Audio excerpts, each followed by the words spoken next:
together playing on the field. ಒಂದು ಕಡೆಗೆ royal Challengers Bengaluru, ಇನ್ನೊಂದು ಕಡೆ Chennai super kings. Big games ಅಂತ ಬಂದಾಗ ಲೆಜೆಂಡ್ಸ್ ರೆಸ್ಪಾಂಡ್ ಮಾಡ್ತಾರೆ ಅಂದ್ರೆ ಇದೇ ಒಂದು ಕಾರಣಕ್ಕೆನೆ. ಇದು ಕೊಹ್ಲಿ.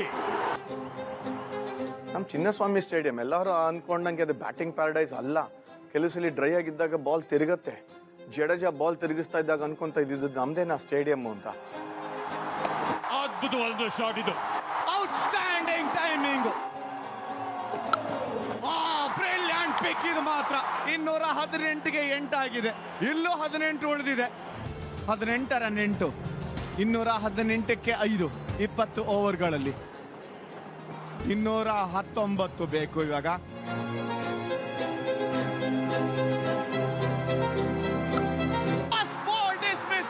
ಅನ್ಬಿಲೀವಬಲ್ ಸ್ಟಾರ್ಟ್ ಇದು RCBಗೆ. ಮೋಸ್ಟ್ ಇಂಪಾರ್ಟೆಂಟ್ ಏನಂತಂದ್ರೆ ಧೋನಿ ಅವ್ರ ಬ್ಯಾಟಿಂಗ್ ಯಾವಾಗ ಬರ್ತಾರೆ. ಇಡೀ ಜಗತ್ನಲ್ಲಿ ಇರೋ ಎಲ್ಲಾ ಕ್ರೀಡಾಭಿಮಾನಿಗಳು ಇದನ್ನ ಯೋಚನೆ ಮಾಡ್ತಾ ಇರ್ತಾರೆ, ಧೋನಿ ಯಾವಾಗ ಬಂದು ಬ್ಯಾಟಿಂಗ್ ಆಡಿ ಮ್ಯಾಚ್ ಗೆಲ್ಸ್ತಾರೆ ಅಂತ. ವಾಕ್ ಮಾಡ್ತಾ ಇರೋದು MS ಧೋನಿ. ಇವರು ಎಂಟ್ರ್ ಆದ್ರೆ ಸೌಂಡ್ ಇದ್ದೇ ಇರುತ್ತೆ. ಆ ಸೌಂಡ್ ಕೇಳಿಸ್ತಾ ಇದೆ.